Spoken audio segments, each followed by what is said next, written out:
just hate gravel on the road. Ugh. RevelatorAlf. Hello, welcome to RevelatorAlf. Hope you're enjoying the channel and the series of videos. Don't forget to subscribe, like and share. And check out the website, RevelatorAlf.com. See, I hate gravel, really do. On these back roads, anytime it rains, gravel just comes off the side and just covers the road. It's like, it's a death trap to us bikers.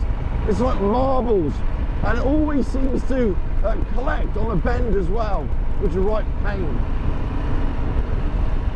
What really annoys me about gravel, if it's naturally occurring, that's one thing.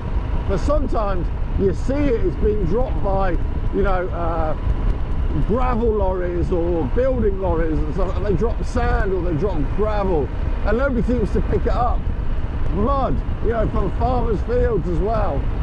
That's another death trap as well, especially in the winter. Oh. So tell me, what kind of riding surface do you hate the most? What is it? Is it the wet? Is it the gravel? Is it the mud? What is it? Now for me, if I'm riding on a gravel track, then I know what I'm getting into. Under the tyres, I know traction's going to be all over the place, so I can adopt a different style of riding. But when something suddenly appears on a tarmac road, when it shouldn't be there really, that's when you go, whoop. Your sphincter starts going like that. Yeah, so gravel, sand on the road, mud on the road, yeah, to a certain degree, but more gravel because it's just like marbles, and it really annoys me. And then you want to start, you know, protesting and start sending strongly worded letters to the council or whatever local authorities in your area that controls the roads. I had gravel on the road and it almost made me crash, but nothing ever happens. You know, what are they going to do? Go and sweep up every bit of gravel? Actually, what it should be is lorry drivers, let's say, who drop their load, that's where it should be properly cleaned up. All the entrance to a building site, they're always a recipe for disaster. Entrance to farmers' fields. I mean, look, it's not hard to come across it. And what you'll find, I know it's not in their remit, but you would think that the police come across this sort of stuff all the time. And you would think that they would, go this way, that they would actually get a hold of this and like investigate, but probably just take up too much of their time. They've got better things to do. Instead of protecting motorists, they probably want to chase them and give them a fine for going a mile over the speed limit. Nah, I'm sure they got much better things to do than that. But you know what I mean? It's not as if it's a hidden danger.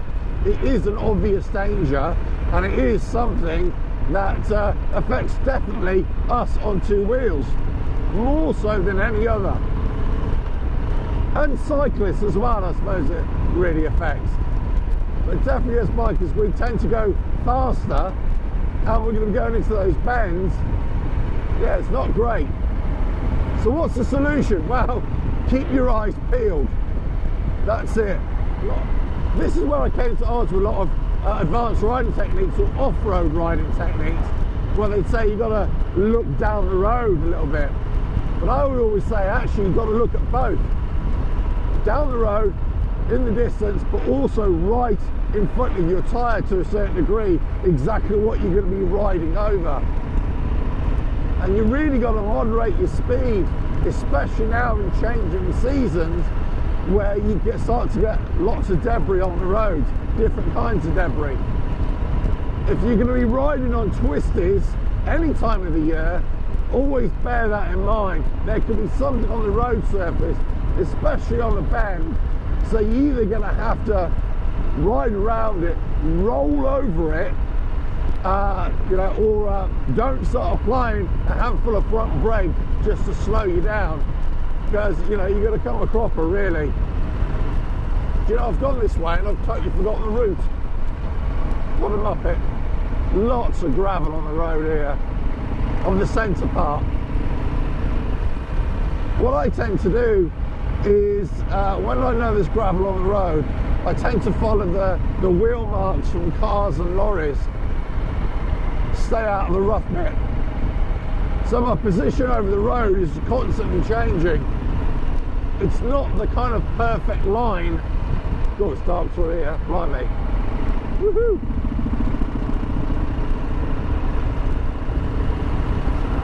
It's by no means the perfect line, but it's probably the safest line. Beautiful part of the world though. Lovely.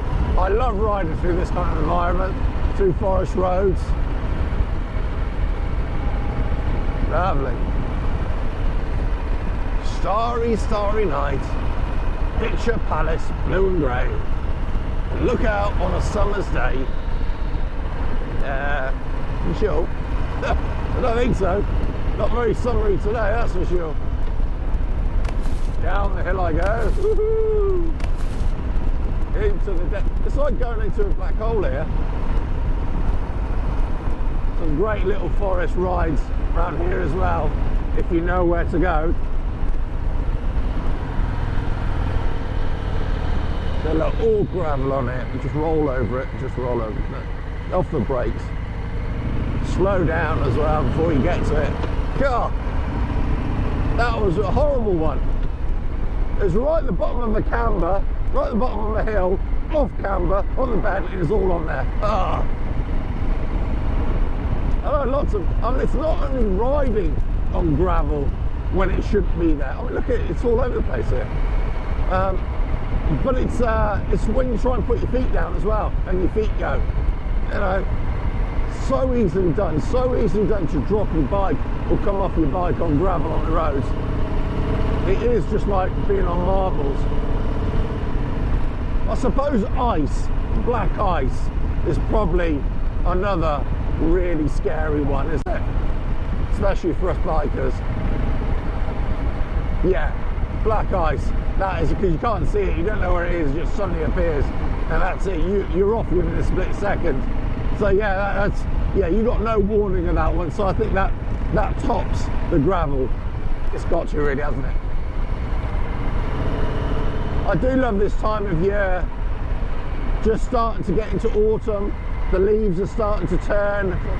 When I used to do some off-road riding, some forest riding, this time of year for the next couple of months was some of the best riding that you get, because sometimes you get lots of dry days, and but you still go through the forest, and just the colours are amazing, absolutely amazing.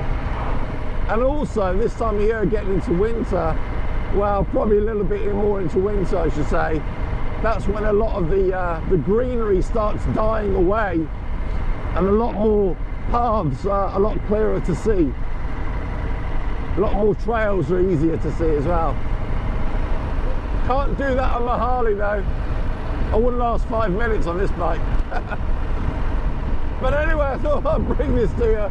On my way home last night from work, I almost came off 3 times purely because of the gravel. It just caught me by surprise on a bend. And I was on the back roads, granted, and I should have really prepared myself for it. But I think I was just away with the birds at some point. But you know, I managed to see it and avoid it, which I suppose you could argue I successfully avoided it. But just be aware that gravel is a real pet peeve of mine on the roads, especially when it's man-made. And I know probably it's very unlikely or inefficient for any sort of local authorities to go and clean up that road. But you would think the potential danger to us bikers would make them want to, you know, take action.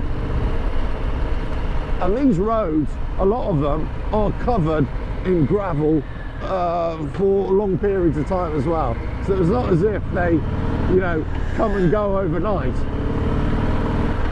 So they've got time to take action. I think sometimes what it needs, dare I say it, it needs a few accidents to occur, then they take action. Remember a few years ago, there was a road I used to ride on all the time, and there was lots of accidents there, and it was always happening in winter, and it was always on icy mornings, but the roads were never being treated. They missed it by the local authorities. So basically I phoned them up after the last accident, and I said the reason why all these accidents are occurring is because you're not treating the roads. And guess what? I said you've got to treat this road. They start doing it, guess what? No more accidents. You can thank me later. Right. So with this kind of loose debris on the road or gravel or stuff like that, yes, we as riders and drivers have got to be very careful of it, very mindful of it. But sometimes it'll take an accident or two to draw the attention or kick the local authorities into gear for them to take action. And it really shouldn't be like that. You shouldn't have to have crashes to get things like this fixed. But there we go, that's just me. A bloke has just come out the hedge. Weird, very weird. He just ran out the hedge. Did you see that? Where the hell did he come from? Blimey. I travel on this road in the middle of the night, in the dead of night as well, and you would not believe the weird things that come out the hedge. Honestly, out of the side grab, out of the trees. Weird, very weird. But anyway, that's for another video. Don't forget to subscribe, like and share. Check out the website RevelatorAlf.com, and I'll catch you again on another video. But let us know in the comments. Let us know what is your worst riding surface and why. Catch you again. Ta-da!